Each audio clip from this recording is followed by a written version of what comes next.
नमस्कार, मैं सुष्मिता मिश्रा। आप देखना शुरू कर चुके हैं 4 PM यूपी। इन दिनों वोट चोरी को लेकर सियासी घमासान थमने का नाम नहीं ले रहा है। एक तरफ जहां बिहार में SIR के साथ शुरू हुई ये वोट चोरी का मुद्दा गर्माता हुआ जा रहा है, तो वहीं दूसरी तरफ इस मामले को लेकर यूपी में भी सियासी बयार तेज हो गई है। वहीं इसी बीच सपा मुखिया अखिलेश यादव ने एक बार फिर इस मामले को उठाते हुए एक बड़ा खुलासा किया। इस खुलासे के बाद एक तरफ जहां भाजपा एक्सपोज हो चुकी है, तो वहीं दूसरी तरफ चुनाव आयोग पर उंगली उठ रही है। दरअसल सपा मुखिया अखिलेश यादव ने वोट चोरी पर खुलासा करते हुए कहा कि चुनाव में मतदान वाले दिन बीजेपी फर्जी आधार कार्ड बनाती है और उसके बाद वोट डलवाती है। सपा चीफ ने कहा कि बीजेपी ने प्रशासन का साथ लेकर चुनाव आयोग को जुगाड़ आयोग बना दिया है। उन्होंने कहा कि फर्जी आधार बना के बीजेपी ने फर्जी नामों के वोट अपने पक्ष में डलवा दिए। बीजेपी के पास कोई मशीन है जो चुनाव के दिन वो बूथ पर भेजते हैं। उनके लोगों को ट्रेनिंग दी जाती है कैसे नकली आधार बनाया जाता है। नकली आधार बनाकर वोट डाल देते हैं। फेक आईडी को लेकर उन्होंने क्या कुछ कहा, आप इस वीडियो में देखिए। पैमाने पे पेड लोग हैं जो आए दिन कुछ न कुछ प्रचार करते हैं, परसेप्शन क्रिएट करते हैं, नैरेटिव क्रिएट करते हैं। कई इमेजेस, कई कार्टून्स, कई जगह फेक बना रखे हैं। यादव बने होंगे और यादवों को गाली दे रहे होंगे। मुस्लिम के फेक आईडी बने होंगे, आप कलाबत करेंगे। हमारे आपके न जाने कितने फेक आईडीज बना लेंगे लोग। आज सबसे ज्यादा फेक आईडीज किसी ने बनाए हुए हैं तो भारतीय जनता पार्टी के लोगों ने बनाए हुए हैं, और पैसा इकट्ठा करके बनाए, पैसा देकर के बनवाए। इसलिए सावधान रहना हम और आप लोग। जब चुनाव होगा पता नहीं क्या क्या ये AI से कराएंगे ये लोग। इस दौरान अखिलेश यादव ने न सिर्फ वोट चोरी का मुद्दा उठाया बल्कि बुलडोजर एक्शन पर भी उन्होंने कड़ी प्रतिक्रिया देते हुए उन्होंने भाजपा को चैलेंज भी किया। उन्होंने क्या कहा, ये सुनिए।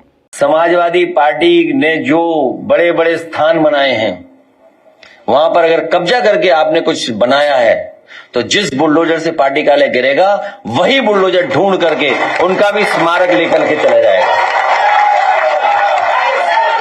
क्लियर, कोई उसमें कंफ्यूजन नहीं है।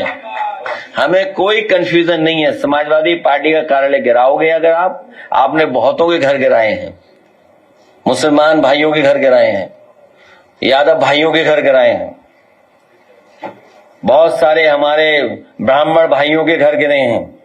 वो माँ, वो बेटी स्वर्ग में होगी, वो इनको क्या कर रही होगी सोचो।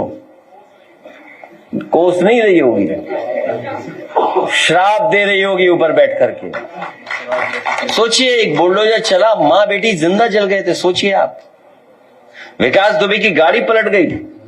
और मैं आपसे कह रहा हूं, ये जो बुलडोजर लिए समाजवादी पार्टी कार्यालय पे जा रहे हैं, उनकी हैसियत नहीं है कि अखिलेश दुबे की किसी भी बिल्डिंग पर बुलडोजर चला लें।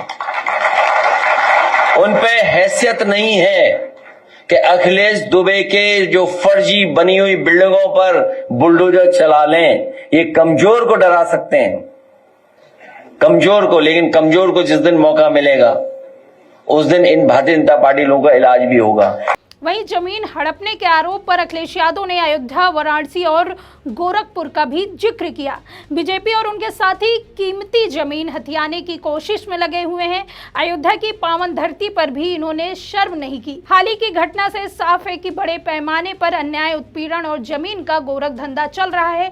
कानून व्यवस्था पर तंज कसते हुए अखिलेश यादव ने 2022 से पहले कानपुर के एक व्यापारी की पुलिस ने हत्या की थी। अब गोरखपुर में एक नौजवान जो डॉक्टर बनता, परिवार का सहारा बनता, उसकी जान ले ली गई है। उस तस्वीर को कोई देख नहीं सकता। सरकार हाथ पर हाथ रखकर बैठी है।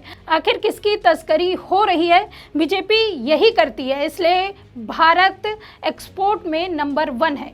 गौरतलब है कि भाजपा की राज में जिस तरह की न्याय व्यवस्था बनती जा रही है, इसे लेकर अखिलेश यादव लगातार सक्रिय नजर आ रहे हैं और वो यूपी की डबल इंजन सरकार पर हमलावर भी नजर आ रहे हैं। बात की जाए वोट चोरी की, तो वोट चोरी को लेकर भाजपा और चुनाव आयोग चौतरफा घिरते हुए नजर आ रही है।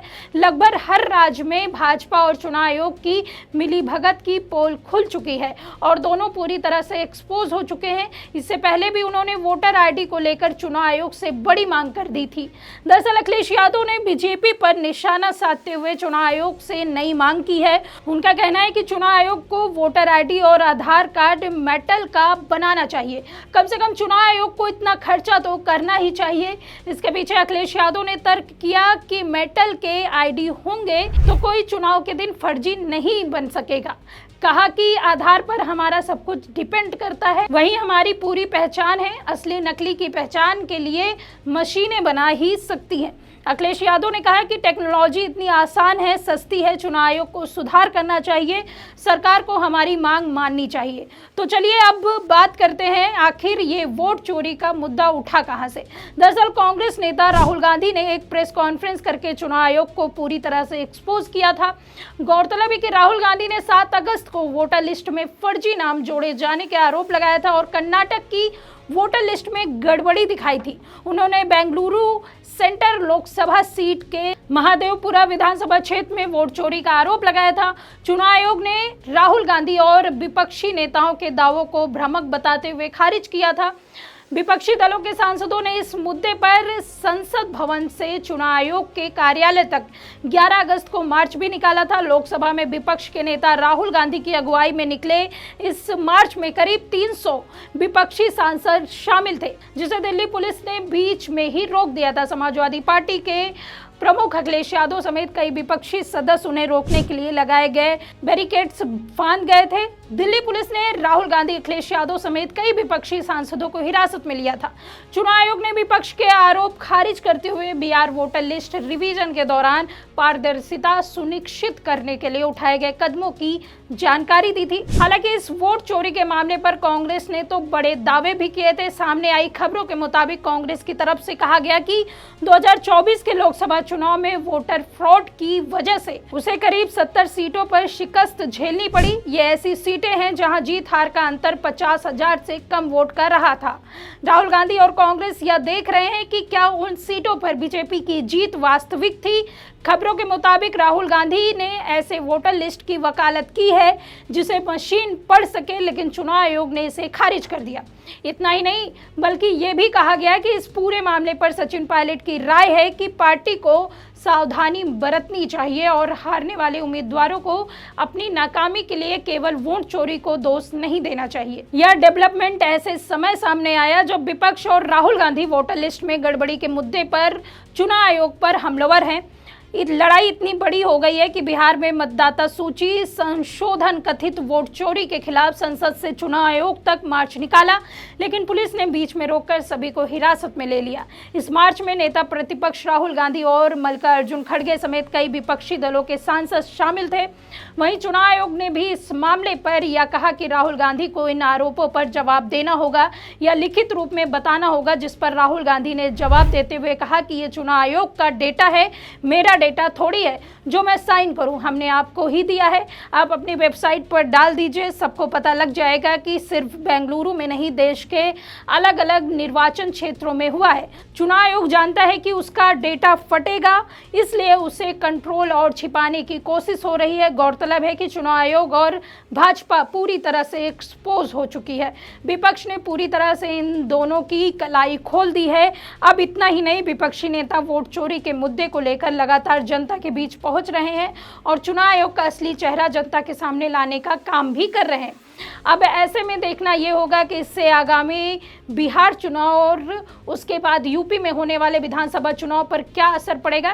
खैर, ये तो आने वाले समय में तय होगा। फिलहाल वोट चोरी का मुद्दा गर्म है और विपक्षी दल के लिए इससे लेकर चुनाव आयोग और भाजपा को घेरते हुए नजर आ रहे हैं और सूबे की सियासत गर्म है। फिलहाल के लिए इस खबर में इतना ही। मिलते हैं आपसे अगली खबर में, तब तक के लिए दीजिए इजाजत। धन्यवाद।